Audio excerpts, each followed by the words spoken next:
I wasn't quite as sort of, no, I wouldn't say, no, not pompous, puritanical or something as that. I'm sure you wouldn't be either. One doesn't think in those terms.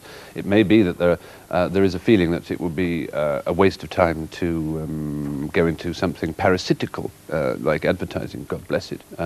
You know, I'm sure we're going to get a question on advertising any minute now that I've said that. But I certainly felt that original creation of some kind would be the best fun, whether it was acting or writing new sketches and things. But I don't know if it's a question of putting things back. On the subject of original creation, you are writing a novel at the moment. Can you tell us anything at all about it?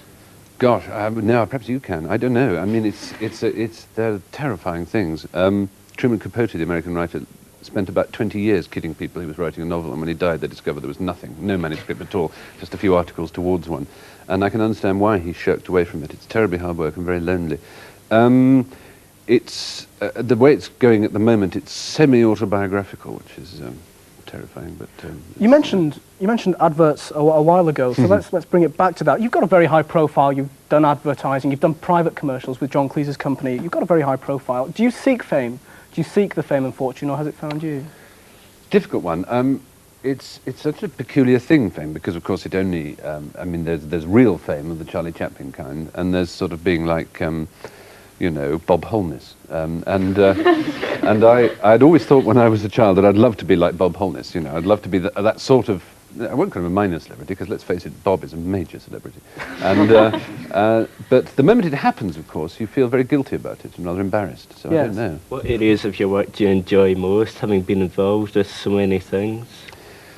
I think, unquestionably, writing and acting are both extremely enjoyable, and the most enjoyable part of writing is seeing it happen, and the most enjoyable part of acting is doing it, not rehearsing. So the absolute apogee of enjoyment comes when you are performing something that you've written. So really work with Hugh, which I enjoy most, really. Yes, briefly. Is there anything that you'd like to go back in your past life and change, if you could? I'd like to go back and change the no smoking rule on British Airways shuttle flights, but that's not really, that's my own problem, and I have to deal with it. In a way, no. I mean, that sounds very, very self-satisfied, but I can't but believe that all the awful things that happened when I was a child led to the things that I now have, and therefore, if I wanted an even and placid childhood, I think it might be at the expense of everything else that's happened to me since. Well, Stephen, we've talked today, we've mentioned your very many facets, writer, scriptwriter, comedian. Do you think there's a danger that you're becoming part of that intellectual Jonathan Miller type that you and Hugh Laurie parody on your show?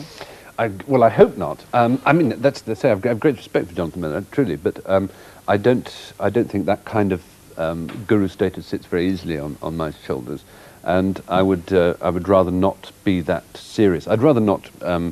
Yet, at least. I mean, goodness knows what will happen to me in a few years' time. I think as long as one enjoys bottom humour, as much as, actually, Jonathan Miller is a great one for botty jokes, I have to tell you. Well, with bottom jokes, Stephen Fry, thank you very much for being open to questions. Thank you.